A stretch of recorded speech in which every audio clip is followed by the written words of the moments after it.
Okay. Give the magnitude and direction of the net force acting on a stone of mass 0.1 kg. तो इन्होंने first bit पूछा है, question ए पूछा है उन्होंने, just after it is dropped from the windows of a stationary train.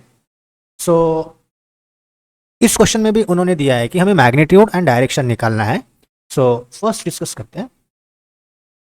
इसका जो मास है, उस स्टोन का मास इन्होंने दिया है 0.1 kg. एंड फर्स्ट बिट उन्होंने पूछा है कि just after it is dropped from the windows of a stationary train.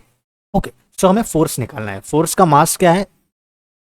अगर ट्रेन की विंडो से उन्होंने एक स्टोन ड्रॉप किया है तो उसके ऊपर अभी एक ही फोर्स लग रहा है, जो कि एक ही एक्सेलरेशन लग रहा है, that is a gravitational acceleration. And mass तो इन्होंने दिया है. सो कितना है? Using F equal to M into A. So F equal to mass कितना दिया है उन्होंने? 0.1 kg. एंड एक्सेलरेशन कितना होगा? Obviously 10 metre per second square, that is 10 kg into 10 metre per second square. तो यहाँ पे नेट फोर्स कितना आ रहा है? That is 1 newton. इतना फोर्स स्टोन पे लग रहा है, बट ये कहाँ लग रहा है? नीचे की तरफ लग रहा है, so downward. Second bit. So just after it is dropped from the windows of a train running at a constant velocity of 36 km per hour. So अगर constant velocity से जा रहा है, मतलब इसका एक्सेलरेशन कितना होगा? एक्सेलरेशन 0 होगा. अगर हम इसको ड्रॉप करते हैं तब भी हमें कितना कितना एक्सेलरेशन लग रहा है? दैट इज g के बराबर एक्सेलरेशन लग रहा है, वो भी डाउनवर्ड लग रहा है. सो इस केस में भी हमारा मैग्नीट्यूड क्या होगा? F is equal to ma. So F is equal to mass है 0.1 इंटू एक्सेलरेशन है 10. सो इस केस में भी हमारा F कितना आ रहा है? That is 1 newton. Now see, just after it is dropped from the window of a train accelerating 1 metre per second square. अभी यहाँ पे अगर ट्रेन के अंदर की हम बात करते हैं, अभी ये ट्रेन जो है 1 मीटर पर सेकेंड स्क्वायर के एक्सेलरेशन से मूव कर रही है. और अगर यहाँ पे एक स्टोन है, तब इसका अभी एक्सेलरेशन कितना होगा? इस स्टोन का भी acceleration F is equal to 0.1 into, और ये कितना 1 मीटर पर सेकेंड स्क्वायर से मूव कर रही है. सो अभी इसका फोर्स आ रहा है, दैट इज 0.1 न्यूटन. कब? जब ये एक्सेलरेट कर रहा है ट्रेन के अंदर. बट जैसे ही ये ड्रॉप करते हैं, जस्ट आफ्टर अ ड्रॉप, अभी उन्होंने क्या किया है? उसको ड्रॉप किया है, राइट.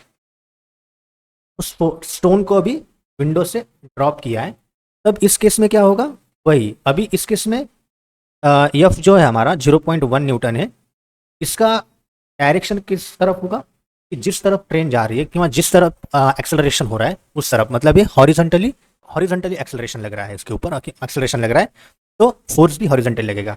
नाउ अभी जैसे ही हम स्टोन को ड्रॉप करते हैं, तब उसके ऊपर क्या होता है? मास उतना है 0.1. एंड जैसे ड्रॉप करते हैं तब उसको एक्सेलरेशन लगता है कितना? That is 10 metre per second square. सो इस केस में एफ कितना आ रहा है? 1 न्यूटन. नाउ डी डिस्कस करते हैं.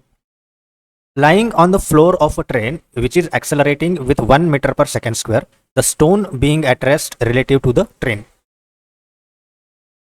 अब ये ट्रेन है और यहाँ पे एक स्टोन रखा है जो कि फ्लोर पे है, एंड ये ट्रेन एक्सेलरेट कर रही है 1 मीटर पर सेकेंड स्क्वायर से, राइट.